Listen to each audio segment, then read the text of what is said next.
Hello, everyone, and welcome back to Tub Takes. This is our weekly video podcast where we talk about all of the latest happenings in VGC. My name is Adi. I am your host today, and we've got three special guests. We've got my wonderful co-host, Alex. How are you doing? Howdy, howdy. We've got friend of the channel and, de facto secondary co-host, Nick. How are you doing? I'm doing well. Thanks for having me. It's always a pleasure. And then, last but not least, we got the guy who normally is streaming like right now, or at least, are you streaming in 2 hours? No, you stream on Mondays, right? I streamed earlier today. I might stream later today. Who knows? But thank you for having me. Of course, this is Jeudy, of course. Yes, Sirski. And he's the Twitter guy. He's the Twitter guy. He is the Twitter guy. Which honestly, I think is an improvement over the guy who lost to Pachirisu. I'm glad you've made that change. Thank you. Yeah, it's been a rebranding.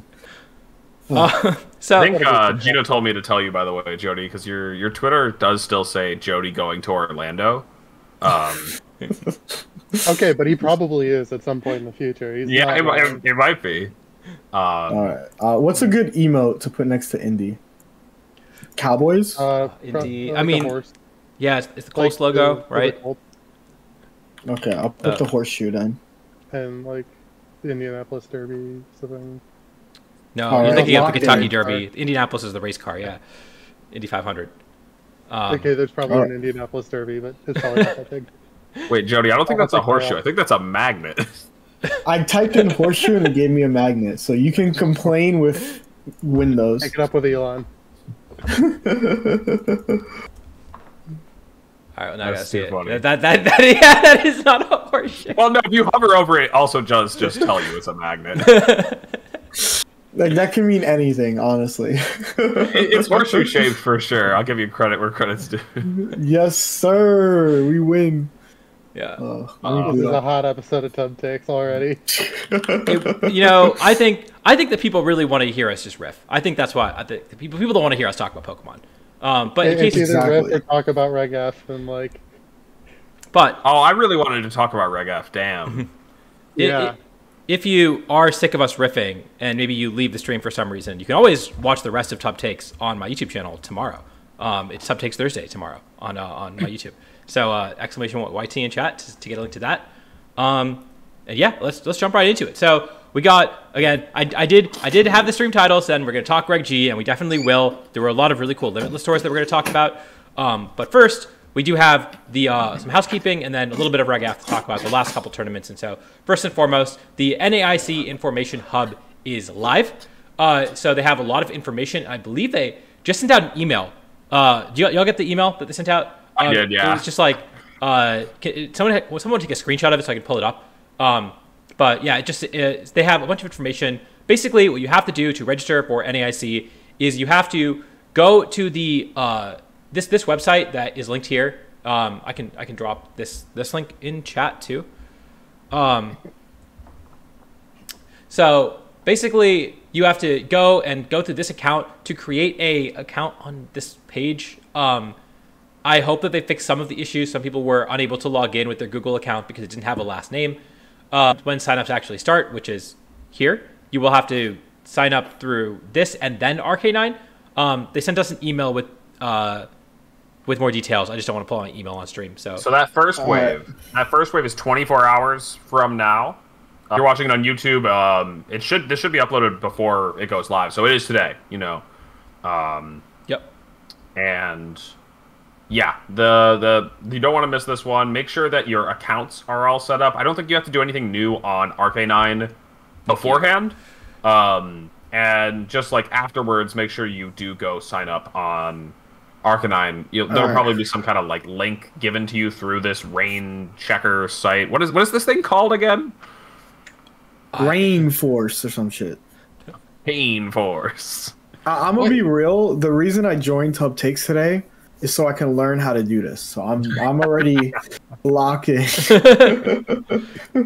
I mean, no one really knows, I think, exactly what's going to happen. I'm hoping, like, again, with any new software, there's a chance it just, breaks down because 800 people are going to try to sign up at once.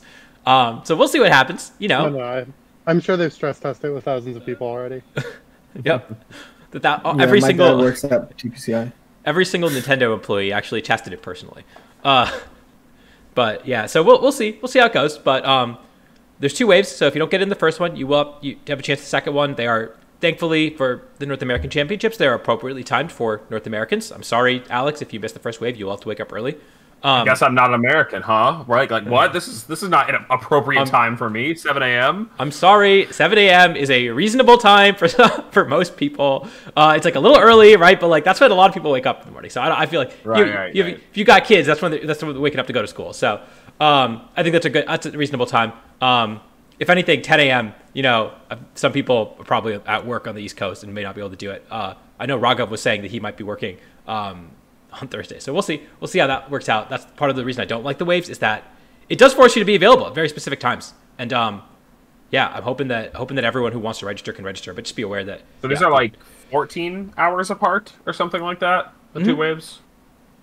That's what I'm seeing, okay. So yeah, it's not like another day or anything, even though the date changes. It is, one's in the evening on Thursday and then one's morning Friday. So and if you miss that first wave, just be vigilant. You're going to have to wake up early. I guess if you're NA, I don't know. If you're from another country, then wake up at whatever time is appropriate. Notably, internets do not normally have waves open up later from when people cancel. We'll see if that changes, but they don't let you cancel registration and get a refund like regionals do. So it might genuinely sell out. I don't think they have a cap listed anywhere, so we don't know how big it's going to be. Hopefully it's pretty big. I think a lot of people are really excited to go to this tournament. I know that people who have travel awards have already gotten to sign up, so maybe they can tell us more about the system. Maybe we should have gotten someone who had a travel award on. Right. And then finally, the one other thing that I really wanted to point out that is on this page is that you can now check in and pick up your badge at the airport. So not only can you do it at the convention center like normal on Thursday, but if you fly into the airport on Wednesday or on Thursday, you can pick up your badge between the very reasonable hours of 8 a.m. CDT to 8 p.m. CDT, not 7 a.m. Are they just going to have like a stand there? How does this work? Yeah, there's going to be a stand at the airport. Yeah, it's like, this is just so sick. You just have one person Awesome staffing feature. it at the baggage claim, right? And it saves everybody an hour. Like, just To That not is have to go kinda to the airport on crazy. Thursday. Yeah, no, Yeah. it's super cool. crazy efficient. Someone in chat asks, I didn't book anything yet. Is that a bad idea? So I am within driving distance of New Orleans, so I haven't booked anything yet either, because worst case I drive. But I think that's fine. I think that for a tournament like this, you are, especially if you're in North America, it's totally fine to wait until registration is over, see if you get in, and then book a flight. Flights are not unreasonable right now. Scarlet. Somebody also Beach mentioned Terminal. they remember Jeudy's 3 a.m. stream to EUIC registration. I remember that one. I don't want to remember it. I'm glad that I don't have to experience that because it's NA now. I This is do our think that Go ahead. no, I do think that the badge pickup is cool. I remember it's kind of funny. So EUIC, I had to re-get a badge for like the 3rd time because I left it. And one of the ladies was like, yeah, moving forward, they're tracking all of that stuff. So I think it's like kind of cool that they are like trying to like make this like more efficient, but like more uniform. Because like I know we had at EUIC, I guess I'm the only one that went. They had like the QR code at the top, and like your badge was like very unique to you. Also had your name on it as well. So it's like pretty cool. Yeah, they're definitely trying out some different systems. Wait, sorry. You said your badge is unique to you? Yeah, so like after I had to get my 3rd pass for the weekend, my 1st pass broke. My 2nd pass I just left at my hotel. The lady was like, "Yeah, we are tracking these now to like prevent like people who like try to print out multiple passes to like pass swap and stuff." So it's like very cool. I think is that a thing? Okay. Yeah, the people at EUIC. Oh, you know what? Oh, I've definitely. It totally is a thing, actually. Now that I think about it, because I know that, like, I know that even at Worlds, right? Like, you have a spectator pass. I know there was a secondary market for spectator passes, but like, if you weren't going to Worlds on Sunday, I know there were a lot of people who were just like, yeah, I just want to see. Oh the yeah, final. selling. They prevent selling as well. So yeah, it's that too. So that makes sense. Damn. Yeah. Yeah. I mean, it also doesn't really, like, you can just they have to like check it, but there is a mechanism in place to prevent Well, someone. for Worlds, it's not. Realistic. It doesn't really stop you because, like, as a competitor, you get 2 spectator passes, right? Like, you get to give it to other people. But for competitor passes, at the very least, I can understand those being unique to you. No one else can use your competitor pass. Yeah. Well, although, were they like scanning you in and out, or they were just tracking to make sure you weren't getting duplicates? They were tracking, so it's like they didn't really scan the passes, but they were tracking if you're making duplicates. Okay. Which sure. I thought was like, I was like, oh damn, I'm gonna get cooked. Just not because I'm mean- selling them, but because I'm forgetful. I mean, I hate to be that guy, but if they're not checking, can't you just like? Couldn't you just do that and give it to someone else? Like that doesn't stop you. I don't know. I haven't experienced it, so we'll see. But Subtext it'll- does not endorse breaking TPCI policies. No, not at all. And notably, I'm confused because if they are personal to you, and the QR code is personal to you, that means they have to like print it out at the airport, right? They can't just have the same badge for everyone. So I'm curious how that is going to work logistically. But that is also Oh, they do print it out though. Like that's what they did at the EUIC. It's just everything was printed on the spot. oh, cool. Okay, now we know. So yeah, that's super cool. I've not experienced that. I'm looking forward to it. I think that I think that I think they're honestly between the new portal and the new badge pickup at the airport, the new badges. I think they're making a lot of improvements to the system, especially for internets. And hopefully, I think a lot of times when they have a little more control over internets, they try to roll these out at internets, and then if it works, they implement a lot of these changes for regionals. So it would not shock me if we started seeing regional organizers try to put this together at the airport, or regional organizers also have these badges because maybe they think they're losing money from people sharing badges. I don't think there's a market for spectator badges at regionals like there is at internets and worlds, but I don't know. I think we might see some of this also apply at regionals.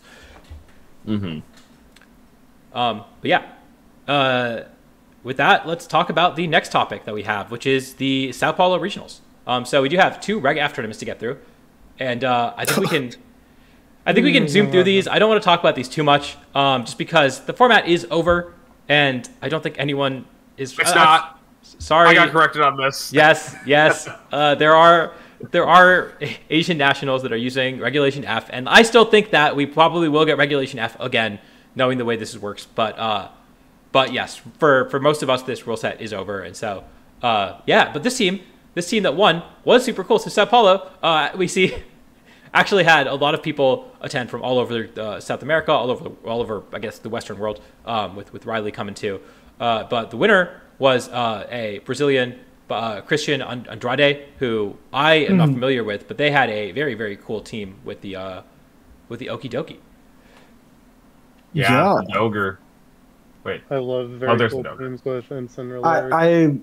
It was cool to see the person who got top 4 also using similar stuff. That's the person who had four Pokemon at UIC and still made money. Yeah. Kiras? Or Yeah. Paul. Yeah, and they went. Looks like they went 8-0 too, so they had a really strong run. But yeah, No. Combine Crest. Oh, that's pretty cool. That's like a Latam special, right? Is it? It is now. Didn't someone else use Combine Crest at like LAIC? That thing. Oh, well, I know Tiago has been testing with it a lot. It's like that group in general has been high on Cresselia. Combine Super Crest. interesting. This is just the like offense team that like Michael Derbesti ran a lot, but they got rid of the Landorus for a clean 1-for-1 Rocky helmet, stored power Combine Cresselia. Like I don't know. It just does the job better. It just does exactly what Landorus does, but better. I don't know what you're looking for. I mean, maybe you just need a Mon that 1v1's the Combine Raging Bolt, right? And so that's your answer. Yeah. It's No, your the team was Raging Bolt very and very good into that. And your Ursaluna check. And That's You're true. working on the fact that it just walls Ursaluna with a Ghost Terra. It does 2 things. He said Landorus needs to come to exactly 2 matchups, and so I'm going to make a Pokemon that does exactly those matchups and wins them. Yeah. I like the idea though. We probably would have seen more people, reaching for all kinds of crazy techs and mons to, break these Firewater Grass type mirrors that we were seeing a lot more in Regulation F. But Unless Regulation F comes back, we probably won't see. We'll probably still end up seeing very similar things in Reg G. I'm sorry, no one will ever run Rillaboom, Incineroar, Urshifu, Raging Bolt again. We'll never see that combo. They're actually so washed in Reg G. It's over for them. Yeah. But Dogi winning, that's pretty cool. And notably, Riley getting second. I didn't even know Riley, and I think Brady also went to this one too. Riley and Brady both at this one representing NA. I saw another one, Hunter. It looks like Hunter. Yeah, they had to play each other like a round before cut. They were Brady and Riley. Damn, that's crazy. They had there were four people with the U.S. tag who showed up. Zach Ziemba is the other one, along with Hunter. Okay. And then one Canadian, Patrick Cheng, who's cool. Yeah, who also did pretty well on 6-2. But yeah, looks like looking at the breakdown, a lot of Brazilians, 188 out of the 223 people, but not surprising there. The top was this is round one. I see. The top was a little more diverse, but Riley coming is something that's really interesting because. One, he lives in Florida now. Brady lives in Florida. Flights to Brazil are a little cheaper, but this is something that we saw in the TCG for a long time. We never saw VGC players really do it, or commonly do it, was just fly to other countries for regionals. Sometimes it would happen, or continents for regionals rather. Sometimes it would happen between internets when you were like flying back from internet or something like that. But now with the increased prize money, you see players like Riley who really do believe that they can make their money back going to a regional in another continent. And putting his money where his mouth is, right? So I think we're going to see a lot more of that in the coming years, especially Americans going to Latin America. Not a lot of other teams here that stand out to me. Looking at some of the players, though, Paulo Ruiz here in the top 4, a good finish there, and Juan Salerno top 8.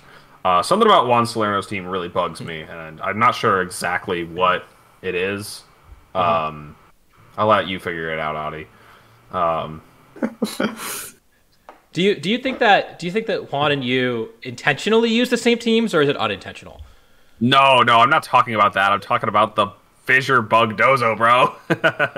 I don't listen. I wasn't a Dozo Ting Lu player. I don't know what y'all were running. Like the last time I saw Dozo Ting Lu, they were still on Fissure. That's fair. And they also had the Corviknight. Corviknight's really cool to see. Mm-hmm. I thought someone else, was it Aaron Brock who ran Corviknight? Yes, Aaron Brock and Corviknight. This mon also is another mon that maybe makes a resurgence, especially with the Terra Fairy into the Combine Raging Bolt. Again, it's just kind of finding mons that can 1v1 it in the endgame potentially. Everyone says that Corviknight doesn't have enough stats to keep up in Reg F, but definitely Reg G. It's definitely got enough stats to keep up in Reg G. I'm sure it'll work out. It has not had enough stats to keep up in a ton of regulations where it has done not well, but shown up well enough. Yeah. Listen, all I'm saying is you need the ground barrier resist, and Celesteela isn't in the game. Who are you gonna call? This. Yep. It's that or Bronzong. Terra Steel Cresselia does better into Corviknight, bro. So Landorus would get walled by it. Sure would. Man, the rest of these teams are really actually. You know what? There's a base Ogerpon form. That's a little more cool. But I don't know. We're getting to that point in the format where there are some cool teams, especially further down. But it's the end of the format, and a lot of the teams that actually did well, that kind of broke through and went 7-1 instead of 6-2, are pretty standard, or at least things we've seen before. If we want to talk about based teams from Reg F, let's talk about the next tournament we're talking about, which is the Japan Nationals qualifier, which Tub did have one entrant in, and one success. John who is living in Japan right now, has been playing through the circuit and finished 14th overall. With two birds, no Zapdos, but Articuno and Moltres. It's actually so lit. Yeah, he posted a screenshot in Tub of him in 5th, I think, at the same rating, and was like, okay, now I'm done. So yeah, super cool run. And there was a lot of snow. He said that I think he was looking through it. I had not looked through this before, but I see just a couple places ahead of him. Another JU instead of Jehu. This also running snow. That was really the takeaway. Was that I think a close team sheet. There was he was saying there was a ton of snow, but the winner. Now, no, keep in mind there was no motivation to win this tournament. The goal is to finish top 64. Everyone who finished top 64 out of the 450 or so players got a invite to day one of the World Championships, which is no buy, and no travel award, and then they get to invite to the in-person stages of Japan Nationals where they can compete for that top 8 status, where they were top 12. I don't know what it is right now. That gets a paid trip to Japan, gets that round 1 bye. And so while B Trick Rooms did win, they really had no reason to win the event and like win those last 2 games. But cool team, props to them. I don't know how it works. I wonder if they posted it. Right. No, if you click on the link, it gives you the items, which is honestly a pretty telling thing as much as it goes. Like, that's Choice Band Ting Lu. Assault Vest on your bear. That's pretty awesome. These people are cooking, and I mean, at least winning the tournament is a good confidence booster, a good flex as well. I don't actually remember what type of format they'll be playing, besides obviously Regulation G, but at the live stage, if it's like, best of 1 to a certain point, closed team sheet to a certain point. At least they get Reg G compared to some of these other countries that are under TPC. All right, let's see if... I remember after the 3rd global challenge, I had said that I thought Japan was done with Regulation F and they would start posting all their team reports, but I forgot about this tournament. And so now we might actually see, like, people describing their runs, people openly releasing their teams that they used to get this far. You can kind of see it, like this top 64 page, if people follow along on Liberty Note. I'll link it in the chat.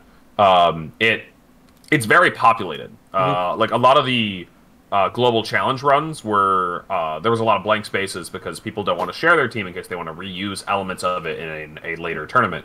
With this format ending, people are definitely being a lot more open with what they use to make it to the live stage. Yeah.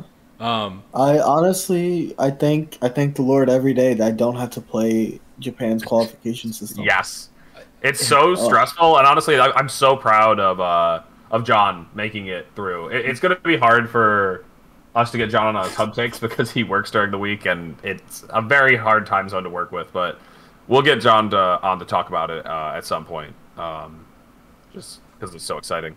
There's a lot of funny teams, though. Like, I'm jumping all the way down to the bottom, Audi, but go to 63rd.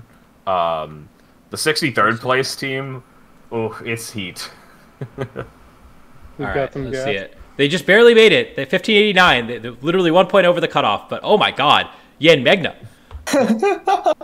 Executor. Jeez. All right. Dude, even the most normal this guy Pokemon on the team, right? This is Matoki Agano. Yeah. They used Cali Ice. Yeah. They were the best Cali Ice player. They used Goth Cali Ice too, Audi, which is lit. Palkia Cali Ice. They also have 3 Pokemon level 69. I feel like that has to be intentional. If you go back, all right, it shows on this page. That has to be intentional, man. Crazy. Okay, so what I wanted to say, though, is even, like, the most normal Pokemon on the team, Landorus Incarnate, is still wearing the choice specs, which, like, it's funny because, like, Life Orb is such, like, an awesome item on it. It's, like, no drawbacks, but choice specs does still hit harder. So that will, like, catch your opponents off guard. This is Terra Ground, too. Like, it's a that's just, like, hitting harder than ground on Precipice Blades. That's just awesome. It's Gravity and Megna. Like so they're just clicking Sandseer Storm with Gravity. Yes, absolutely. Oh, they say, I know that my Urshifu lives the Sandseer Storm. I'm ready for this. And then they just die. And that's one of your wins in the tournament where you need to win, like, 6 or 7 games in order to qualify. Like, text work. I think the real work.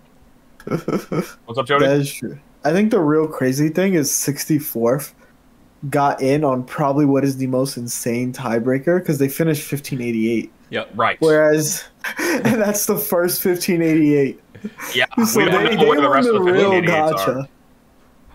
Yeah, there were like 8 people who tied 15. So 1589. Thing is, how does it Does it automatically tiebreak for you? It does, right? Because they're all like decimals. Yeah, they have decimals. Yeah. We so- have decimals. Adi, click on the gravity team again, and you'll see the left screenshot.